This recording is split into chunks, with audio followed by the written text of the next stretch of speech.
क्या आप जानते हैं दुनिया की सबसे पुरानी और सबसे महान यूनिवर्सिटी भारत में थी। एक ऐसा स्थान जहां ज्ञान सिर्फ सिखाया नहीं जाता था, जिया जाता था।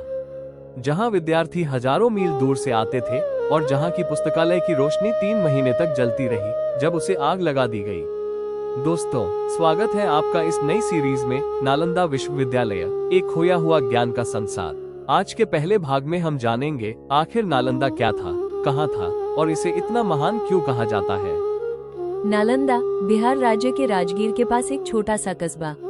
आज वहाँ खंडहर है, लेकिन कभी ये जगह ज्ञान का किला थी। यह वही भूमि है जहाँ गौतम बुद्ध ने अपने जीवन के कई वर्ष बिताए थे। बौद्ध भिक्षुओं के लिए ये स्थान तीर्थ बन चुका था और यहीं से नालंदा विश्वविद्यालय की नींव रखी गई थी।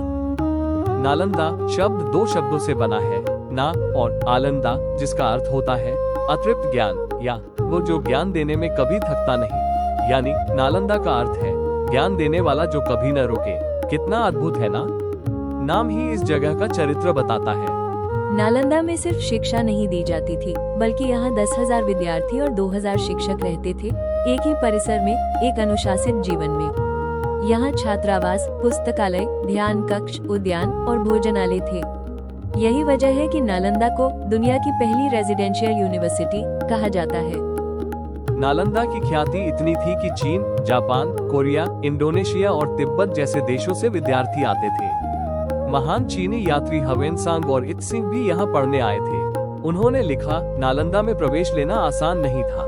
पहले कठिन परीक्षा होती थी, केवल योग्य विद्यार्थी ही भीतर जा सकते थे। यहाँ केवल धार्मिक शिक्षा नहीं दी जाती थी, बल्कि गणित, चिकित्सा, ज्योतिष, खगोल शास्त्र, व्याकरण, तर्कशास्त्र, दर्शन शास्त्र, यहाँ तक कि राजनीति और युद्ध नीति भी सिखाई जाती थी। कल्पना कीजिए, जब यूरोप अंधकार युग में था, भारत में विद्यार्थी तारों की चाल और मनुष्य की आत्मा के रहस्य एक साथ सीख रहे थे। नालंदा केवल एक विश्वविद्यालय नहीं था, वो भारत की आत्मा का प्रतीक था, जहाँ शिक्षा का उद्देश्य नौकरी नहीं, बल्कि ज्ञान की साधना था। यहाँ गुरु शिष्य परंपरा सर्वोच्च थी। शिक्षक अपने विद्यार्थियों को केवल विषय नहीं, जीवन जीने की कला सिखाते थे। लेकिन इतिहास ने इस ज्ञान के मंदिर के साथ बहुत निर्दयता की। एक दिन ऐसा भी आया जब इस विश्वविद्यालय की दीवारों से धुआं उठने लगा। हजारों ग्रंथ जल गए और भारत का स्वर्ण युग अंधकार में खो गया। क्या हुआ था उस दिन? किसने जलाया नालंदा को और क्या वो ज्ञान हमेशा के लिए खत्म हो गया? ये सब हम जानेंगे अगले भाग में, नालंदा की स्थापना और स्वर्ण युग में।